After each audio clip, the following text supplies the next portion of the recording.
खोलेंगे, मैं और आप निकालेंगे यूहन्ना रचित सुसमाचार, उसका 5 अध्याय है, द बुक ऑफ जॉन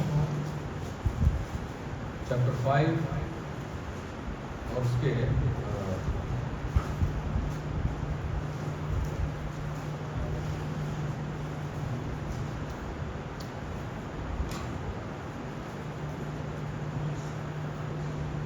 उसके 2 पद से लेकर के और उसके 9 पद तक कोई भी आगे आकर के उसको पढ़ सकता है। मैं आपको कोई भी अपनी जगह पे खड़े होकर ऊंची आवाज से पढ़ दीजिए, ताकि यूहन्ना का सुसमाचार 5 अध्याय उसके 2 पद से 9 पद तक। यरूशलेम में भेड़ फाटक के पास एक कुंड है जो इब्रानी भाषा में बैतसदा कहलाता है। उसके 5 ओसारे हैं। इनमें बहुत से बीमार, अंधे, लंगड़े और सूखे अंग वाले पानी के हिलने की आशा में पड़े रहते थे, क्योंकि नियुक्त समय पर परमेश्वर के स्वर्गदूत कुंड में उतरकर पानी को हिलाया करते थे। पानी हिलते ही जो कोई पहले उतरता वह चंगा हो जाता था, चाहे उसकी कोई बीमारी क्यों न हो। वहाँ एक मनुष्य था जो 38 वर्ष से बीमारी में पड़ा था। यीशु ने उसे पड़ा हुआ देखकर और यह जानकर कि वह बहुत दिनों से इस दशा में पड़ा है, उससे पूछा, क्या तू चंगा होना चाहता है? उस बीमार ने उसको उत्तर दिया, हे प्रभु, मेरे पास कोई मनुष्य नहीं कि जब पानी हिलाया जाए तो मुझे कुंड में उतारे, परंतु मेरे पहुंचते पहुंचते दूसरा मुझसे पहले उतर जाता है। यीशु ने उससे कहा, उठ, अपनी खाट उठा और चल फिर। वह मनुष्य तुरंत चंगा हो गया और अपनी खाट उठाकर चलने फिरने लगा। खुदावंद अपने वचन पर बहुतायत के साथ आशीष दे। मेरे प्रिय, मैं खुदावंद का धन्यवाद करता हूँ कि परमेश्वर के वचन में मुझे और आपको सीखने के लिए खुदा ने बहुत सारी बातों को रखा हुआ है, और मैं और आप उनको तभी सीख सकते हैं जब परमेश्वर का पवित्र आत्मा मेरे और आपकी अगुवाई को करे। हमने कई बार इस संदर्भ को पढ़ा होगा और कई बार हमने इस संदर्भ को सुना भी होगा। हमने बड़े बड़े वक्तव्य, बड़े बड़े प्रचार इस छोटे से पद के ऊपर, छोटी सी इस घटना के ऊपर जो है हमने सुने होंगे। और इस घटना की खूबसूरती ये है, मैं आपको थोड़ा थियोलॉजिकली बताऊं कि केवल यूहन्ना के सुसमाचार में ही यह 38 वर्ष का बीमार पाया जाता है। बाकी अन्य गॉस्पेल के अंदर मत्ती, मरकुस और लूका में इसका कोई जिक्र नहीं है। लेकिन धन्यवाद इस बात के लिए है कि परमेश्वर ने एक व्यक्ति को यहाँ पर इसलिए रखा है ताकि मैं और आप उसके जीवन से बहुत सारी बातों को सीख पाएं। और यहाँ बाइबल मुझे और आपको एक घटना की ओर ले जाती है, एक ऐसी घटना जिसने मेरे प्रिय प्रभु यीशु मसीह की प्रसिद्धि को और अधिक बढ़ा दिया, और मेरे प्रिय हम विश्वासियों को प्रेरित किया, और हम विश्वासियों को इस बात का एहसास कराया कि परमेश्वर जो है पक्षपात नहीं करता है, और परमेश्वर बिना किसी पक्षपात के प्रत्येक के जीवन में अपनी महिमा को लेना चाहते हैं। हालेलुया। और यहाँ पर एक व्यक्ति है, एक व्यक्ति जिसका कोई नाम नहीं है, इसका कोई नाम नहीं है, और ना ही मेरे प्रियो इसकी बीमारी का कोई नाम है। सुनिएगा, एक ये व्यक्ति है जो बाइबल कहती है भेड़ फाटक के पास एक कुंड है जो इब्रानी भाषा में बेतेस्दा कहलाता है। भेड़ फाटक की मैं और बात कर रहे हैं। बाइबल के स्कॉलर जो हैं इस बारे में, इस विषय में बहुत सारी बातों को बताते हैं। बाइबल बताती है, अगर मैं और आप नहमीया की किताब में जाएंगे उसके 3 अध्याय में, तो मुझे और आपको पहली बार वहां पर भेड़ फाटक के बारे में पता चलता है। भेड़ फाटक। और इतना ही नहीं, जब मैं और आप थोड़ा और आगे चलते हैं तो मैं और आप 2 बातों में, 2 जगह यशायाह नबी की किताब में मैं और आप इस बात को जान पाते हैं कि वहां पर भी धोबी फाटक और भेड़ फाटक के नाम से एक कुंड पाया जाता है। एक यशायाह 22 अध्याय के अंदर और एक यशायाह 11वें अध्याय में। सुनिएगा, और वहां पर लोग जो है वो अपने भेड़ों को लेकर आया करते थे उनको नहलाने के लिए। वहां पर धोबी लोग कपड़ों को धोया करते थे, और वहां से एक फाटक जो पुल के रूप में था वो बनता था। तो बाइबल के स्कॉलर कहते हैं कि ये जो घटना घटी है ये इसलिए घटी है कि वहां पर एक बीमार भेड़ को जो है उस कुंड के पास लाया गया है। बाइबल हमें बताती है बेतसेदा का जो थियोलॉजिकल मीनिंग है वो है दया का घर। क्या है? दया का घर। और ये दया का घर जो है ये इसलिए है ताकि वहां आने वाले हर एक व्यक्ति के ऊपर, चाहे वो किसी भी बीमारी से पीड़ित क्यों ना हो, वहां पर आकर के वो परमेश्वर की दया को अपने जीवन पर एहसास कर पाए, वो एहसास कर पाए। 38 साल का ये बीमार व्यक्ति है। सुनिएगा, हो सकता है कि आपने अपने जीवन में कई सारे ऐसे व्यक्तियों को देखा हो जो कई सालों से बीमारी के बिस्तर पर पड़े हैं। और मैंने इस बात को एक बार पहले भी बताया था कि हमने एक लेडी को देखा जो काफी सालों से बीमारी के बिस्तर के ऊपर थी। और वो लेडी जो है वो कहना चाहिए उसका शरीर छोटा हो गया था, लेकिन वो बड़े दुखद अवस्था में थी, बोलती नहीं थी, अपना काम खुद नहीं कर पाती थी और वो बिस्तर के ऊपर थी। घर के लोगों ने उसके लिए एक मेड को रख दिया जो उसको खाना खिलाती थी, जो उसको साफ करती थी और उस कमरे में से बदबू मारती थी।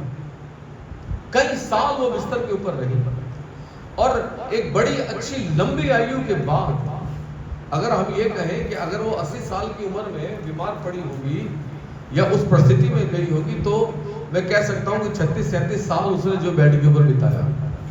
और लगा अगर हम थोड़ा 5 साल और कम कर ले तो फिर मैं कह सकता हूं 40 साल से ऊपर का समय उसने बिस्तर के ऊपर बिताया। घर के लोग परेशान हो गए। और मेरे प्रियो, ये हमारा ह्यूमन नेचर है।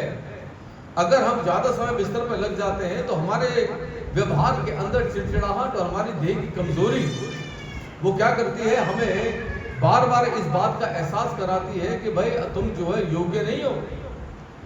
और 38 साल का बीमार, मेरे प्रियो, उस कुंड के ऊपर लाया गया, उसके भोजन की क्या व्यवस्था रही होगी हमें नहीं पता, बाइबल नहीं बताती। लेकिन हम इस बात को सोच सकते हैं कि हो सकता है कि वहां पर उसके घर के लोग उसको खाना पीना देके जाते हो, क्योंकि वहां पे जो कुंड है, बाइबल उसके बारे में बताती है, उस कुंड के बारे में कि वहां पर बहुत सारे लोग वहां पर पड़े रहते थे।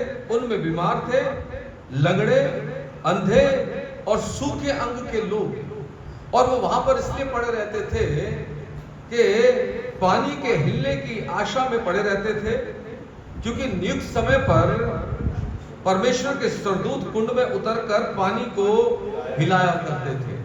और आगे बाइबल कहती है पानी हिलते ही जो पहले उतरता वो चंगा हो जाता था, चाहे उसकी बीमारी कोई भी क्यों न हो। कैसी व्यवस्था बनी हुई है। पानी के हिलने पर वहां जितने भी बीमार लोग थे उन सबको चंगा होना चाहिए, लेकिन तो भी वहां एक परिस्थिति दे दी गई, एक कंडीशन दी गई कि जो पहले उतरेगा वो क्या होगा, वो चंगा हो जाएगा। और ये व्यक्ति 38 साल से वहां पर पानी के हिलने के इंतजार में है।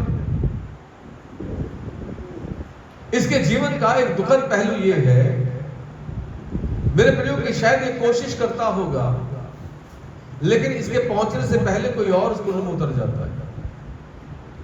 38 साल से यही प्रक्रिया इसके साथ चल रही है कि स्वर्गदूत आते हैं, पानी हिलाते हैं और चंगाई कोई दूसरा ले जाता है। सुनिए, ध्यान से सुनिएगा मेरी बात। और ये परिस्थिति जो है एक विश्वासी व्यक्ति के जीवन की भी हो सकती है, जो यीशु मसीह के ऊपर विश्वास तो करता है लेकिन तो भी अपने विश्वास को एक्टिवेट नहीं कर पा रहा है। क्यों? क्योंकि वो परमेश्वर के वचन की पालना करने में असफल है। वो परमेश्वर के वचन की पालना नहीं करता है और इसलिए वो दूसरों का सहारा ढूंढता है। एक बार धोखा हुआ, 2 बार धोखा हुआ, इस व्यक्ति को चाहिए था कि ये उसके बिल्कुल किनारे पर जाके बैठ जाए, वहीं पर अपना बिछौना बिछाए और जैसे ही पानी हिले सबसे पहले क्या करे, ये उतर जाए। लेकिन ऐसा हो नहीं रहा था। ये व्यक्ति दूसरे लोगों की दया के ऊपर जो है डिपेंड हो गया था। ये दूसरे लोगों की सहायता पाने के लिए कोशिश करता था कि दूसरे लोग आएंगे और उसके ऊपर तरस खाएंगे और फिर तरस खाने के बाद क्या करेंगे, वो उसको उठा करके पानी की तरफ ले जाएंगे। इसने अपने जीवन में शायद यीशु मसीह के बारे में सुना नहीं और ना ही कभी यीशु मसीह ने इस स्थान के ऊपर कभी प्रभु आया। लेकिन यह व्यक्ति जो अत्यंत निराशा में था, 38 साल की बीमारी में, मेरे प्रियो, ये बेचैनी में, चिड़चिड़ाहट से भरा हुआ व्यक्ति, कुकुड़ाहट से भरा हुआ व्यक्ति, और काम करने के लिए, मेहनत करने के लिए उसके पास कुछ नहीं है। वो टोटली दूसरे लोगों की दया के ऊपर निर्भर हो गया है। लेकिन खुदावंद का धन्यवाद इस बात के लिए है मेरे प्रियो के यीशु मसीह वहां पर आते हैं। धन्यवाद इस बात के लिए। और प्रभु यीशु मसीह वहां पर लोगों को देखते हैं कि वहां एक बड़ा हजूम है। इस बैतसैदा कुंड के 5 फाटक हैं और बड़ा अच्छा पिक्चराइज एक फिलोसोफर ने किया। उसने कहा वहां पर पिलर लगे हुए हैं, उन पिलर के ऊपर जो है छत डली हुई है और वहां उस छत के नीचे बहुत सारे लोग जो मोहताज हैं, जो अंधे हैं, जो लंगड़े हैं, जो सूखे अंग वाले हैं, वो लोग वहां पर लाकर के उनको डाल देते हैं और वो उस शरण के अंदर वहां पर इंतजार करते हैं क्या कि पानी कब हिलाया जाएगा, पानी कब हिलाया जाएगा। और वो ईगर हैं, वो उत्सुक हैं, वो चंगाई को पाने के लिए कोशिश करते हैं कि पहले मुझे चंगा होना है। उनके अंदर एक होड़ है कि वो शारीरिक चंगाई को प्राप्त करें। और जब शारीरिक चंगाई की मैं बात कर रहा हूं तो मेरे प्रियो, हमें सोचना पड़ेगा आत्मिक चंगाई के विषय में भी। लोग जितना शारीरिक चंगाई को प्राप्त करने की कोशिश कर रहे हैं, उतना आत्मिक रूप से चंगे होने के लिए वो प्रयास नहीं करते। सुनिए, बाइबल के एक वर्जन के अंदर, ग्रीक भाषा के एक वर्जन में बीमारी के लिए एक शब्द आया और उस शब्द का अर्थ है दुर्बल करने वाला आत्मा। सुनेगा। और इसलिए बाइबल के स्कॉलर कहते हैं ये जो व्यक्ति 38 साल का जो बीमार है, दरअसल उसके साथ में एक दुर्बल करने वाला आत्मा लगा हुआ है। और ये दुर्बल करने वाला आत्मा इस व्यक्ति को हर तरीके से दुर्बल कर रहा है। इसके विश्वास को भी, इसके शारीरिक रूप से भी इसको दुर्बल कर रहा है और इसको आत्मिक रूप से भी दुर्बल करता चला जा रहा है। और इसलिए ये व्यक्ति जो है अपने आप को इस योग्य नहीं कर पा रहा है कि जाकर के ये कुंड में पहले उतर जाए। आज बहुत सारे लोगों के जीवन पर हो सकता है कि ऐसी दुर्बल करने वाली स्पिरिट्स जो है, मैं और आप उनको देख पाते हैं। हम उनको उत्साहित करते हैं विश्वास में बढ़ने के लिए, लेकिन वो वहीं के वहीं रहना चाहते हैं। हम उनको उत्साहित करते हैं परमेश्वर के वचन को पढ़ो, लेकिन वो वचन को ना पढ़ करके उसी परिस्थिति में रहना चाहते हैं। हम उनको उत्साहित करते हैं आत्मा के वरदान प्राप्त करने के लिए कोशिश करो, लेकिन वो वहीं के वहीं रहना चाहते हैं। हम कहते हैं कि आप परमेश्वर के साथ वफादारी से चलो, लेकिन वो कहते हैं नहीं, हम दुनियादारी के साथ चलेंगे। ये दुर्बल करने वाला आत्मा है जो उनको धीरे धीरे करके खोखला करने में लगा हुआ। मैं कह रहा था जैसे हम शारीरिक चंगाई की चिंता करते हैं, अगर मैं और आप, सुनेगा, मैं और आप यदि हम अपनी आत्मिक चंगाई के बारे में भी सोचना शुरू कर दें, तो मेरे प्रिय परमेश्वर मुझे और आपको आत्मिक चंगाई देने के लिए तत्पर है और तैयार है। हालेलुया। और परमेश्वर चाहते हैं कि मुझे और आपको आत्मा में चंगा करें। और आत्मा की चंगाई क्या है? आत्मा की चंगाई है कि हमारा आत्मा परमेश्वर के आत्मा के साथ में क्या हो जाए? एक हो जाए। क्योंकि बाइबल कहती है जो परमेश्वर की भक्ति करते हैं वो उसी के साथ में एक आत्मा हो जाते हैं। पौलुस ने अपनी भक्ति के अंदर इस सर्वश्रेष्ठता को प्राप्त किया और इसलिए उसने कहा अब मैं जीवित नहीं हूं, अब मसीह जो है वो मेरे भीतर है, वो मुझ में जीवित है। हालेलुया। यही तो भक्ति का मूल है कि हम पाप की व्यवस्था से छूट जाएं, मैं और आप परमेश्वर की पवित्रता के सहभागी हो जाएं और मैं और आप उसके जीवन को अपने जीवन में आने दें, मैं और आप उसमें जिए, मैं और आप उसमें आनंदित रहें। मेरे यही है आत्मिक चंगाई।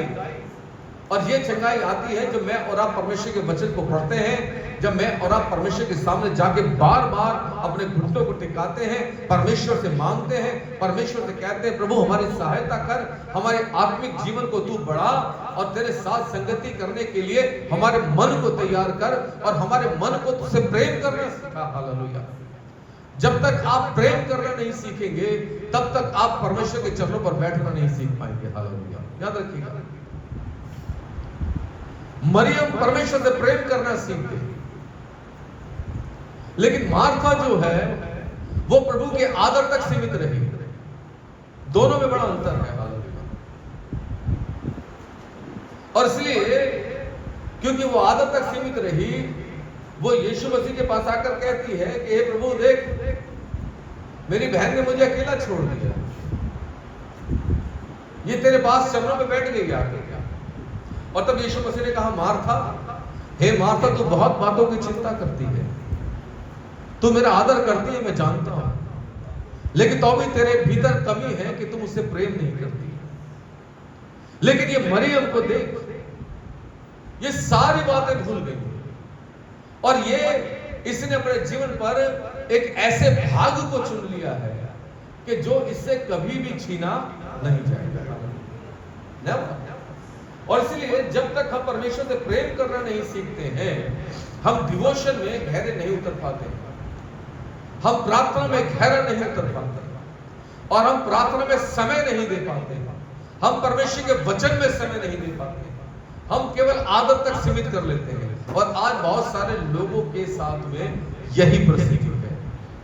वो खुदा का आदर तो करते हैं, है ना, वो वचन का आदर तो करते हैं, लेकिन वो खुदा से और उसके वचन से मोहब्बत नहीं करते, है ना। और इसलिए क्योंकि वो मोहब्बत नहीं करते हैं, वो अपने जीवनों में बंधुआई में है। मैं देखता हूं बहुत सारे लोगों को बहुत एक्टिव हैं, कलीसिया में एक्टिव हैं, प्रभु के काम में एक्टिव हैं, लेकिन तो भी वो बंधुआई में है, वो गुलामी में है। और बहुत सारी गुलामियां हैं। अगर मैं आपको परमेश्वर के वचन से बताने लगूं तो बहुत समय हो जाएगा, ठीक है। ढिठाई की गुलामी, उनके मन कैसे हो गए, ढीठ हो गए, और ढीठ होना भी पाप है परमेश्वर की दृष्टि में। वो अनाज्ञाकारिता करते हैं, यहां तक कि बुरे बुरे व्यसनों में वो फंस गए हैं, बुरी आदतों के शिकार हो गए हैं, जो उनको गुलामी का प्रतीक है। बाइबल कहती है जो जिससे हार गया वो उसका गुलाम हो जाता है। सुनेगा, लेकिन यीशु मसीह ने मुझे स्वतंत्रता के लिए, हमें स्वतंत्रता के लिए क्या करा है, स्वतंत्र किया। प्रभु चाहते हैं कि मैं और आप आजाद रहें, मैं और आप आजादी को प्राप्त करें। बाइबल कहती है मेरे प्रियो कि ये दुर्बल करने वाला आत्मा एक विश्वासी के विश्वास को दुर्बल करके उसको एक कमजोर विश्वासी बना देता है। और इसलिए बहुत सारे लोग परमेश्वर के वचन का इतना ज्ञान होने के बावजूद भी वो क्या है, विश्वास में दुर्बल है। एक लेडी जो है वो एक पासवान को कह रही थी, जिसका ऑपरेशन हुआ, उसका लीवर में से पोर्शन निकाला गया, और वो कह रही थी, वो कहने लगी कि शैतान जो है आपके अंग को लेके चला गया। मैं उसको देख रहा था, ये क्या बात कर रही है, क्या शैतान अंग को लेके जा सकता है? नेवर। लेकिन सोच कैसे बना दी गई है, हमारे जीवन में जो भी कुछ गलत होगा तो हम उसका दोष ले जाकर के कहां डालते हैं, उसके ऊपर नाम ले लेकर के, वो बड़ा खुश होता है। हम जितनी बार शैतान का नाम लेते हैं ना, वो खुश होता है। पता है क्यों? कहता है ये प्रचार तो खड़ा करने के लिए खड़ा हुआ यीशु मसीह का, लेकिन नाम किसका ले रहा है, ये मेरा ही बंदा है। बहुत सारे लोग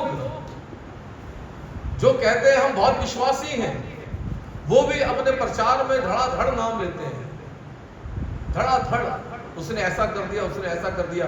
मैं कहता हूं उसकी तरफ ध्यान मत दो, आप यीशु मसीह की तरफ ध्यान दो। आमीन। अगर आप यीशु मसीह की तरफ ध्यान दोगे तो आप उसकी महिमा कर पाओगे। आपकी देह परमेश्वर का मंदिर है, याद रखिएगा। और बाइबल हमें सिखाती है कि समस्याएं परमेश्वर की महिमा करने के लिए आती हैं, ना कि विरोधी की महिमा करने के लिए। और वो पादी साहब जो थे बहुत बोल नहीं पा रहे थे, वो निराश थे। दुर्बल करने वाला आत्मा हमारे परिवार की परिस्थितियों में भी दुर्बल करता है। ये दुर्बल करने वाला आत्मा हमारे पढ़ने वाले बच्चों को पढ़ाई में दुर्बल करता है। मेरे प्रियो, ये हमारे रिलेशनशिप को कमजोर करता है, परमेश्वर के प्रति हमारे कमिटमेंट को कमजोर करता है। इतना ही नहीं, हम जो वचनबद्धता है परमेश्वर के साथ बांधते हैं, ये दुर्बल करने वाला आत्मा हमारी वचनबद्धताओं को पूरा करने से हमें रोक देता है। और जब मैं इसके ऊपर स्टडी कर रहा था और जब मैंने इस बात को पढ़ा, ग्रीक भाषा के इस वर्ड को, उसके अर्थ को समझा, तब मेरी समझ में ये आया कि ये 38 साल का ये व्यक्ति जो है, ये पूरी तरीके से लोगों की सहायता के ऊपर फोकस है। इसने एक बार भी 38 सालों में अपने परमेश्वर को नहीं पुकारा। हालांकि और आज भी मेरे प्रिय बहुत सारे लोग केवल अपनी अपनी अपनी बातों के ऊपर फोकस हो जाते हैं। वो भूल जाते हैं कि हमारा परमेश्वर जिसको हम पुकारेंगे वो हमारी पुकार को सुनेगा। हालेलुया। और वो हमारी सहायता करने के लिए आएगा, क्योंकि परमेश्वर का वचन कहता है कि हमारा यीशु मसीह, हमारा परमेश्वर कल आज और युगानुग एक सा परमेश्वर है। हालेलुया। हम भूल जाते हैं, और इसलिए क्योंकि हम भूल जाते हैं, हम अपनी बातों में, हम अपने सेल्फ सेंटर्ड होकर के अपने जीवन में चलते रहते हैं। हमें पता नहीं है, हम अपने बोझ को खुद ही उठाए हुए हैं। हम अपने बोझ को यीशु मसीह को देना सीखा नहीं हमने। हम अभी तक वहीं के वही हैं और चाहते हैं कि कोई हमें बस जो है स्पून फीडिंग कराता रहे, दूध पिलाता रहे और ये कहता रहे सब अच्छा होगा। तुम कितना भी पाप करो परमेश्वर तुम्हें आशीष देगा। तुमसे रिपेंट की बात ना करे, आज आपसे पश्चाताप की कोई बात ही ना करे। और इसीलिए आजकल जो है प्रॉस्पेरिटी प्रीचर्स आ गए हैं मिशन फील्ड के अंदर। वहां पे जब बात होती है तो वो कहते हैं कि इन दिनों पर पश्चाताप के बारे में कोई बात नहीं करता। सारे क्या बात करते हैं, बस यीशु मसीह तुम्हें चंगा कर देगा, बस इतना ही कहते हैं। यीशु मसीह तुम्हें आशीष दे देगा, ठीक है, यीशु मसीह तुम्हारे फाइनेंस को ब्लेस करेगा। कारण नहीं बताएंगे कि उस कारण को दूर करो ताकि तुम आशीष हो जाए। और इसलिए आज जो है मुझे ना एक पद बड़ा अच्छा याद आता है, मैं कई बार उस पर विचार करने की कोशिश करता हूँ। यशायाह नबी की किताब उसके 5 अध्याय में देखिए, सुनिएगा। यशायाह उसका 5 अध्याय 5 ही होना चाहिए, उसका 13वां पद है। देखिए,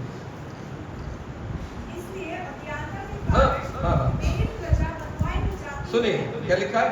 इसलिए अज्ञानता के कारण मेरी प्रजा क्या होती है, और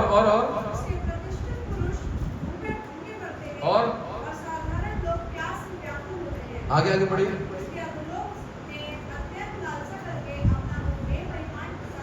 हाँ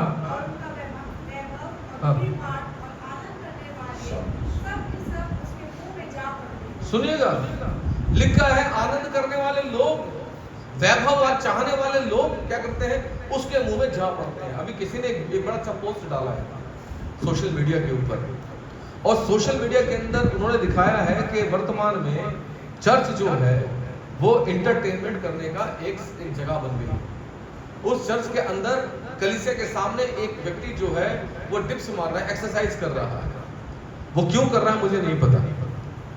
वो कह रहे हैं कि चर्च के अंदर लोग जो है, जो लीडर्स हैं, वो ऐसे प्रैक्टिसेस को ला रहे हैं जो परमेश्वर के वचन से बिल्कुल मैच नहीं करती, लेकिन वो इसलिए कर रहे हैं ताकि लोगों का मनोरंजन हो।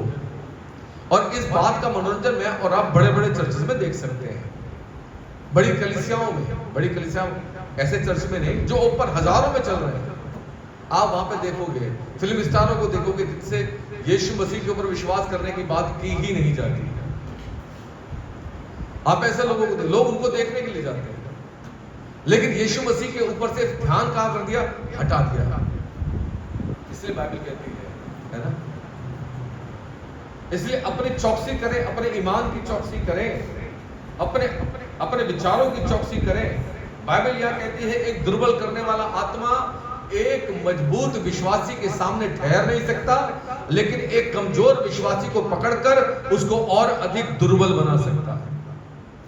हालेलुया। मैंने कहा बैतसैदा के बारे में, ये एक तालाब है। यशाया 7:3 के अंदर आप इसको पढ़ सकते हैं। यशाया 22 अध्याय 11 पद में इसका प्रयोग जो है वो वस्त्र धोने के लिए, प्रदूषण धोने के लिए किया जाता था, परंतु यीशु मसीह के समय में ये तालाब जो है बीमारों के लिए एक उनकी बीमारी को दूर करने का उपाय बन गया। सुनिए, है ना, बहुत से विद्वान कहते हैं कि ये बैतसैदा का कुंड जो है उसी जगह पर था जो यशाया नबी किताब में 2 रेफरेंस जो मैंने आपको दिए हैं उस रेफरेंस में पाया जाता है।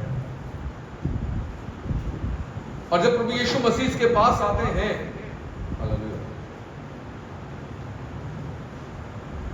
प्रभु यीशु मसीह से बातचीत करते हैं। सुनिए, यीशु ने इतने सारे बीमारों को देखा, लेकिन प्रभु यीशु मसीह गए केवल एक व्यक्ति के पास जो 38 साल से बीमार था। थोड़ा समय नहीं, 38 साल एक लंबा समय है। और मेरे प्रियो, मॉडर्न समय में अगर मैं आधुनिक दुनिया की बात करूं, लोग इतनी लंबी बीमारी को झेल नहीं पाते हैं। वो थोड़े समय के बाद ही क्या करते हैं, सुसाइड करने के नए तरीके ढूंढते हैं। और यहां तक कि राष्ट्रपति जी को ज्ञापन दे देते हैं कि मैं स्वेच्छा से मृत्यु चाहता हूं। इतनी लंबी बीमारी, यहां तक कि डॉक्टर से भी वो इस बारे में बातचीत करते हैं, मैं जीना नहीं चाहता हूं, मैं थक गया हूं। लेकिन ये व्यक्ति 38 साल से वहां पर है, 38 साल से। लोगों को चर्च में आते आते बहुत लंबा समय बीत गया, 30 साल, 35 साल, 40 साल, 50 साल, दूसरी पीढ़ी आ गई, लेकिन शायद आध्यात्मिक चंगाई के बारे में उन्होंने कभी चिंतन या मनन ही नहीं किया। अगर उन्होंने विचार किया होता तो मेरे प्रियो, फिर एक वचन यशाया 58 में लिखा है, तब तेरा प्रकाश भोर के समान क्या होगा, चमकेगा। अगर विचार किया होता तो मेरे प्रियो, आज मैं और आप प्रभु के लिए बहुत कुछ कर चुके होते, लेकिन हमारा फोकस कहां है, केवल शारीरिक चंगाइयों के ऊपर। मुझे याद आता है बहुत साल पहले एक भाई चमन प्रकाश थे। चमन प्रकाश एक ब्लाइंड व्यक्ति थे। चमन प्रकाश ने अपनी जवानी में जब 12-13 साल के थे, प्रभु यीशु मसीह पर विश्वास किया, भरोसा किया, अपना जीवन उनको दिया। उन्होंने दिल्ली के अंदर भारत में पहली ब्रेल न्यू टेस्टामेंट को लिखा। उन्होंने पहला अंधों के लिए सुसमाचार लिखा। और एक दिन क्या हुआ, मैंने उनको अपने चर्च में बुलाया, वो टीम के साथ आए, और जब उन्होंने अपनी बाइबल खोली तो उनकी पूरी बाइबल सफेद थी, एक वर्ड उसके ऊपर लिखा हुआ नहीं था। आंख पे काला चश्मा था, और वो खड़े हुए और उन्होंने ऐसी बाइबल को रखा, हाथ ऐसे लगाना शुरू करा और उन्होंने पढ़ना शुरू कर दिया। सुनेगा, खुदा हर परिस्थिति में अपनी महिमा को लेना जानते हैं। और वही व्यक्ति, जब कई लोगों को पता लगा कि भाई ये अंधा व्यक्ति जो है, इसने जो है यीशु मसीह को स्वीकार कर लिया, तो लोग आकर के उससे पूछते थे, अरे भाई तुम्हारा यीशु मसीह ने तो अंधों की बहुत आंखें खोली है, तुम्हारी नहीं खोल सकते क्या? और तब वो बड़े गर्व से कहता, अगर मेरा परमेश्वर मेरे अंधेपन से अपनी महिमा ले रहा था, तुम्हें क्या कोई समस्या हो रही है? मैं इस अंधेपन में भी परमेश्वर की महिमा करने के लिए आनंदित हूं। हालेलुया, वाह, खुदावंद का धन्यवाद। ये 38 साल का व्यक्ति है। लोग इसको देखते होंगे, अरे भाई ये जो चंगे हो चुके होंगे, वो कई बार आकर कहते होंगे, अरे तुम अभी तक यहीं पड़े हो, हम तो तुम्हारे बाद आए थे, और देखो हम तो चंगे होके चले भी गए, तुम अभी तक यहीं पड़े हो। खुदावंद का एक वचन है, यीशु मसीह ने कहा, मैं तुमसे कहता हूं जो पहले हैं वो पिछले होंगे, लेकिन जो पिछले हैं वो पहले हो जाएंगे। यीशु मसीह इसके पास आते हैं, 38 साल का बीमार है, और यीशु मसीह उसके पास आकर यीशु ने उससे पूछा क्या तू चंगा होना चाहता है? इस व्यक्ति ने यीशु मसीह से चंगा होने के लिए कोई रिक्वेस्ट नहीं करी है और ना ही उसने यीशु मसीह के सामने आकर अपने घुटनों को टेका। जैसे एक कोढ़ी आया, प्रभु तू चाहे तो मुझे चंगा कर सकता है। यीशु ने कहा मैं चाहता हूं तू चंगा हो जा। वो चंगा हो गया। यीशु मसीह अब तिमाई के पुत्र बरतिमाई को देखे, हे दाऊद के संतान मुझ पे दया कर। प्रभु ने कहा तू क्या चाहता है? उसने कहा मैं चाहता हूं मैं देखने लगूं। तुझे विश्वास है ये मैं कर सकता हूं? हाँ, तो जा तू देखने लग। वो देखने लगा। लेकिन ये 38 साल का व्यक्ति मानसिक रूप से इतना प्रताड़ित है, इसको नहीं पता कौन इससे पूछ रहा है क्या तू चंगा होना चाहता है। बाइबल के स्कॉलर कहते हैं यद्यपि यीशु मसीह ने 3.5 साल सेवा की थी, यद्यपि लगभग ऑलमोस्ट, और ये व्यक्ति 38 साल से पड़ा है वहां पर। सुनेगा, इसने यीशु मसीह का शायद नाम भी नहीं सुना होगा कि कभी यीशु नाम का कोई व्यक्ति है जो बीमारों को चंगा करता है, दुष्ट आत्माओं को निकालता है, और क्या होता है, अंधों को आंखें देता है, कोढ़ी शुद्ध हो जाते हैं, लंगड़े चलने लगते हैं, लोगों के जीवन बड़ा आनंद है। लेकिन तो भी प्रभु इसके पास आते हैं। क्यों? क्योंकि परमेश्वर का वचन कहता है वो नहीं चाहते कि एक भी आत्मा नष्ट हो जाए। हम भले ही यीशु मसीह को लोग ना पहचानते हो, लेकिन परमेश्वर प्रभु यीशु मसीह प्रति एक व्यक्ति को उसके नाम से पहचानता है। आज मैं और आप इसलिए तो यहां हैं क्योंकि खुदा मुझे और आपको जानता है, मुझे और आपको पहचानता है। हालेलुया।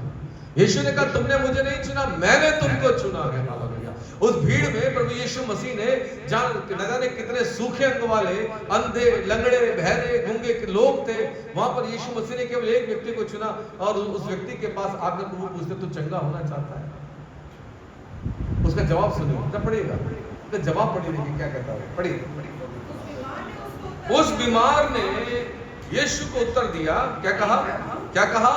हे प्रभु, सुनिए सुनिए सुनिए, क्या कहा? हे प्रभु। इसका मतलब क्या है? हे प्रभु, इसका मतलब ये है उसने यीशु के साथ आए हुए उसके चेलों को और शायद वो लोग जो उसके साथ में थे देख करके इस बात को जान लिया, ये व्यक्ति जो मुझसे पूछ रहा है ये व्यक्ति जरूर से कोई प्रभावशाली व्यक्ति है, ये आम व्यक्ति नहीं है। और उसने जैसे ही ये कहा हे प्रभु कहने का मतलब है अपने आप को समर्पित कर देना। क्या कहा?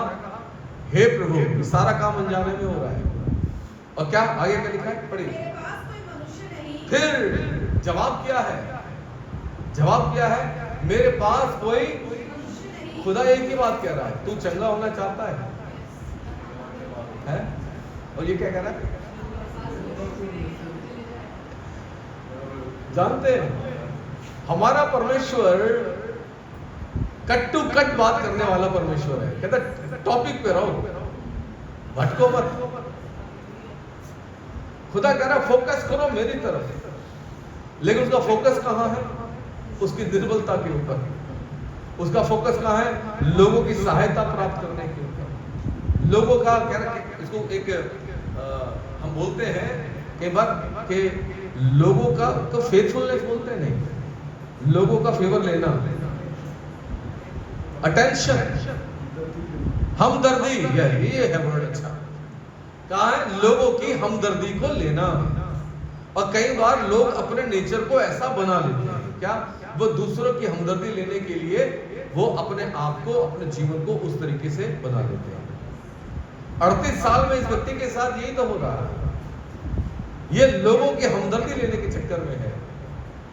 ठीक है, हो सकता है जैसे पानी हिलता हो, कोई बताता हो भाई पानी हिल गया, ये बजाय खुद जाने के लोगों को पुकारता हो रहा है भाई मुझे भी ले चलो, मुझे भी ले चलो। और क्या होता है? इस आदत के कारण ये आगे नहीं बढ़ पा रहा है। मेरे और आपके सीखने के लिए एक सबक है यहाँ। प्रभु कहते क्या तू आगे बढ़ना चाहता है? अरे वो पादरी साहब हमें ढंग से सिखाते नहीं है, हमसे तो दुआ भी नहीं कराते हैं, फलाने से करा लेते हैं, हमें आगे भी नहीं बुलाते हैं। सुनिएगा, अगर हम कहें हाँ प्रभु मैं आगे बढ़ना चाहता हूं, तो प्रभु कहेगा बैठ जा, मैं बढ़ाऊंगा। क्योंकि बाइबल कहती है मुझसे प्रार्थना कर, मैं कठिन कठिन बातें जिन्हें तू नहीं समझता मैं वो भी तुझे बताऊंगा। ये व्यक्ति कहता है प्रभु मेरे पास तो कोई मनुष्य नहीं है। हाँ क्या लिखा है, जब पानी हिलाया जाए तो मुझे कुंड में उतारे, परंतु मेरे पहुंचते पहुंचते दूसरा मुझसे पहले उतर जाता है।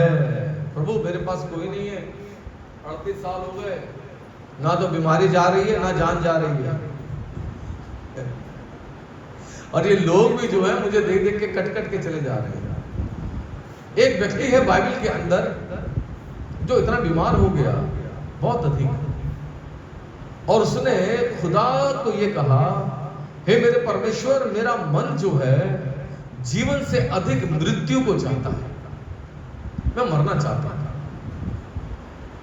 अपने मित्रों को कहता भला होता कि वो अपने हाथ को बढ़ा करके मुझे काट डालता, और फिर अपनी बीमारी को के बारे में बात करते हुए कहता है मेरी बीमारी जो है मेरे कुर्ते के गले के समान मुझसे लिपट गई है। अरे मेरे अंदर से अब दुर्गंध आने लगी है बीमारी के कारण से। लेकिन खुदा एक समय पर आकर के क्या करता है, उसको चंगा करता है। 38 साल के इस व्यक्ति के बारे में मैं और आप जितना मनन करने की कोशिश करेंगे, मैं और आप उतना गहराई से जान पाएंगे कि क्यों खुदा ने इस 38 साल के बीमार को यहाँ रखा हुआ है। 38 साल छोटा पीरियड नहीं है, एक व्यक्ति के जीवन का एक बहुत बड़ा भाग है। अगर आयु 80 वर्ष की है तो लगभग आधा जीवन है, और आधे जीवन में कहां है, बीमारी के बिस्तर के ऊपर वो बिता रहा है। प्रभु पूछते चंगा होना चाहता है, बजाय ये कहने कि हाँ प्रभु मैं चंगा होना चाहता हूं, वो क्या अपनी निर्बलता दिखाता है, अपनी दुर्बलता को सामने रखता है, मेरे पास कोई नहीं है। बाइबल ये कहती है जहां परमेश्वर का आत्मा है वहां स्वतंत्रता है। प्रभु खुद आ गए उसके पास, और जैसे मेरे प्रियो परमेश्वर का वचन मेरे और आपके पास पहुंचता है कुछ सवालों के साथ, प्रभु की इच्छा के साथ, और हम क्या करते हैं कई बार परमेश्वर की इच्छा को पीछे कर देते हैं, क्योंकि हमारे पास एक्सक्यूज बहुत है। और यही कारण है कि हमारे जीवनों में हम उस तरीके की उन्नति को प्राप्त नहीं कर पा रहे हैं जिस तरीके से हमें होना चाहिए।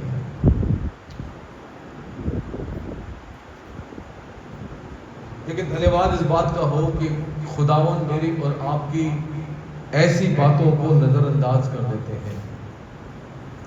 खुदावन ने दूसरी बार उससे नहीं पूछा क्या तू चंगा होना चाहता है, खुदा ने उसकी निर्बलता को देखा, और तब खुदावन यीशु मसीह ने एक आज्ञा को दिया, क्या कहा, उठ अपनी खाट उठा और क्या कर, चल फिर उठ। इतनी बातें बना रहा है, मेरे पास ये नहीं है, मेरे पास वो नहीं, खड़ा हो, अपनी खाट उठा, अकेले चल फिर रही, कैसे, अपनी खाट भी उठा, अपनी खाट भी उठा के ले जा, ताकि कोई दूसरा ना आए वहां। वो व्यक्ति जो खुद उठ नहीं पा रहा था, ठीक है, जैसे ही यीशु ने कहा उठ, अपनी खाट उठा और चल फिर, मेरे प्रिय प्रभु यीशु मसीह की आवाज के अंदर एक अधिकार था, एक पावर थी, एक सामर्थ थी, जिसने उस व्यक्ति के मन में यीशु मसीह के प्रति आए संशय को खत्म किया और उसके विश्वास के स्तर को बढ़ाया। और जैसे ही उसने उठ के बैठा, खुदा ने उसको ताकत दी, वो उठा, अपनी खाट को उठाया और वहां पर क्या हो गया, चलने फिरने लगा, निकल गया। पानी की भी जरूरत नहीं पड़ी, पानी की जरूरत नहीं पड़ी, ठीक है। मैंने भी इस बात को सोच लिया, अब किसी के पानी के ऊपर दुआ नहीं करूंगा। आपको समझ में आई मेरी बात? जहां प्रभु आ जाएंगे वहां पानी का क्या काम है, और जहां प्रभु का सामर्थ बहेगा तो वहां पे और क्या चाहिए। जरूरत इस बात की है कि अपने विश्वास को बढ़ाएं और कहें प्रभु मेरे पे दया कर, हालेलुया। कहें यीशु तेरे कोड़े खाने से मैं चंगा हुआ, कहें यीशु तू चंगा करेगा मैं चंगा हो जाऊंगा। प्रभु तो अपने मुंह से एक वचन ही कह दे, ओ तो मैं चंगा हो जाऊंगा। हालेलुया, खुदाओं का धन्यवाद है।